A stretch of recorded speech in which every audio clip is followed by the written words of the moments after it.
Salam, hər vaxtınız xeyirli olsun əziz və dəyərli dostlar. Öncədən də qeyd etdiyimiz kimi hava şəraitinin dəyişilməsi prosesi başlayıb artıq.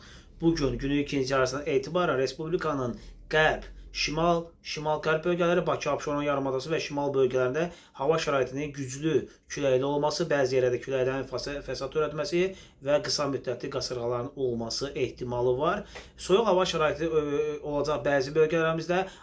Belə deyək də, aprel ayının 3-ü və 4-ü Respublikamızın bəzi ərazilərində 3-ü axşam və gecə saatlarında və 4-ü gün ərzində yağıntılar olması ehtimalı var. Bakı, Abşeron yarımadası və Sumqayıtda isə prosesdən sonra yağıntılar ola bilər. Yağıntının əsas hissəsi şimal-qərb bölgələrində və dağlıq və dağətəyi bölgələrdə olması ehtimal olunur və Respublikanın bir sıra bölgələrində küləkli və yağıntılı hava şəraiti olacağını ehtimal edirik.